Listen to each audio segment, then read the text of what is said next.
Isabel Litzler, Pleiad HC, the place to be to develop your skills and grow your potential. So today I wanted to make a video for this Monday motivation on potential.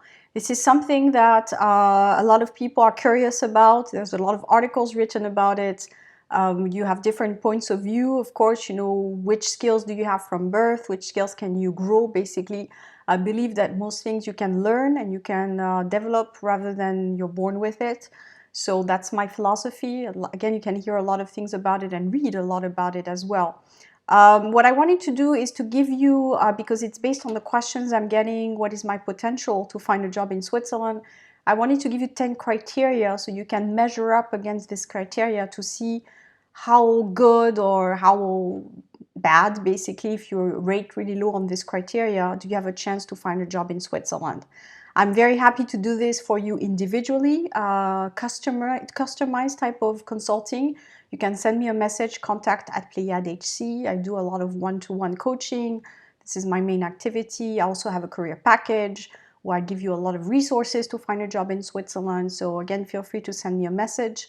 In this video, again, I'll give you the 10 criteria. So going from a scale to 1 to 10, try to measure yourself on these different criteria. So the first one is language skills. So, you know, in Switzerland, you do have Swiss German, French, Italian. How do you rate on these? You know, do you speak those 3 languages or not? Most of my clients don't, because they're not the type of languages that are used everywhere. Maybe French is a little bit more used broadly, but Swiss German is very typical to this part of Switzerland, and Italian is a little bit less spoken in the world. So again, that's going to make a difference in how fast you find a job. So find out where you stand on that. Number 2 is your nationality of origin. Are you non-EU or are you EU? If you're non-EU, your chances, I would say, are almost impossible right now, especially with this other video I made where you need to post the vacancy for 5 days and you need to wait for locals to apply. The process is getting tighter. So if you're non-EU, I would say, and you want an employee type of job, your chances are almost impossible. Now, if you want to start a business and you're going at it more from an entrepreneurial perspective, then it's a different story, and we can also talk about it offline. Number 3, what is your specialization? Switzerland is a specialist country. So if you're saying I'm an admin or operations manager, you know, something that you can find everywhere that's very general, your chances are going to be lower on the scale than someone who's an IT specialist, who's an engineer, who is also working around things that are important in Switzerland, like pharma. A lot of investments are in pharma and finance right now, and in tech. So if you work in those fields, then you have more chances than if you're more of a generalist. Your age, if you're younger, it's better, I would say. That's everywhere, not just in Switzerland. The job market for the employee, again, because if you're an entrepreneur, you're your own boss, and you're very good at what you do, no one cares how old you are. Just watched an entrepreneur now online. He was actually out of the hospital. He's probably in his 70s, and he was still speaking on Twitter. I found that was interesting. But, you know, if you're an entrepreneur, you can still do speeches at 80. You can still, I mean, Warren Buffett is also a good example. Those people are older, and they run companies, and they're still out there, but they're not employed. But if you're someone who's going to look for a job and you're going to go through a selection process, then obviously the younger people will be always, I would say most of the time, they will be preferred, especially in a younger culture type of company. So just be aware of that. Number 7 is your knowledge of the Swiss market.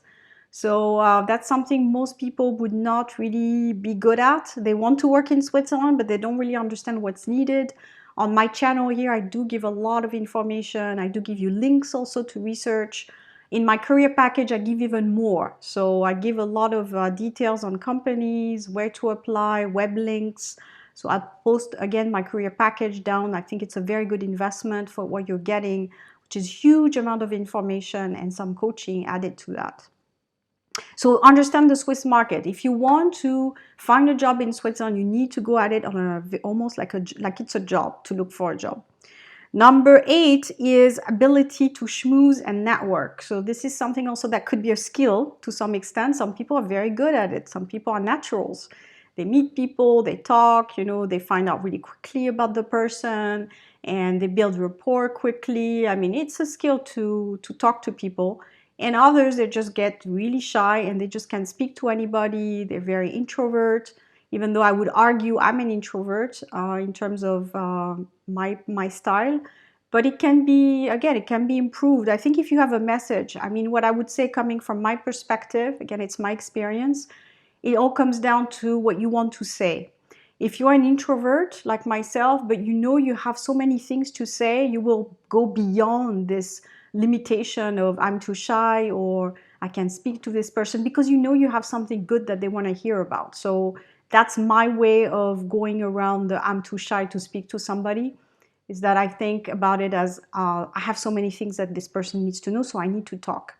So that's number 8, is the ability to network. Number 9 is your capacity to learn a new culture.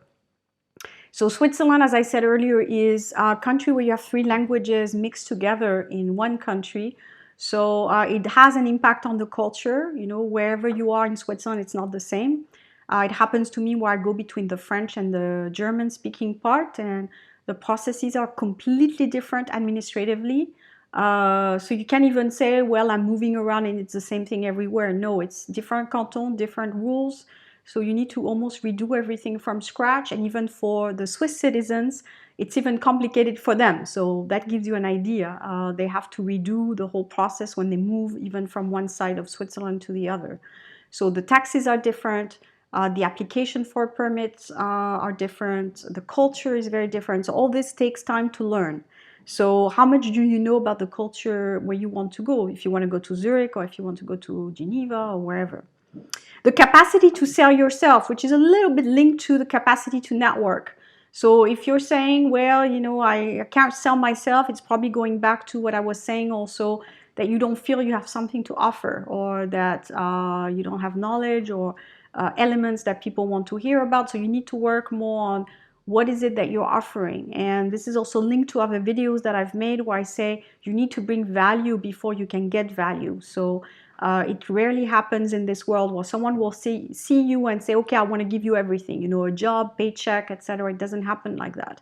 It's like, first, well, why would I hire you? Why would I want to have you on my team? You know, what skills are you bringing? What knowledge? What resources in general? So that's how it works. You need to work on that first and build yourself up, build up your profile online and offline, where people will say this person has value, so I want to hire this person. You know, they have something that they can offer me that I need to get done in my company. So I can train you on that, on how to achieve that, to build up your profile, to get a job in Switzerland, especially as it's getting harder and harder to get in and to find a career. So again, drop me an email, contact@pleiadehc. I'll talk to you soon.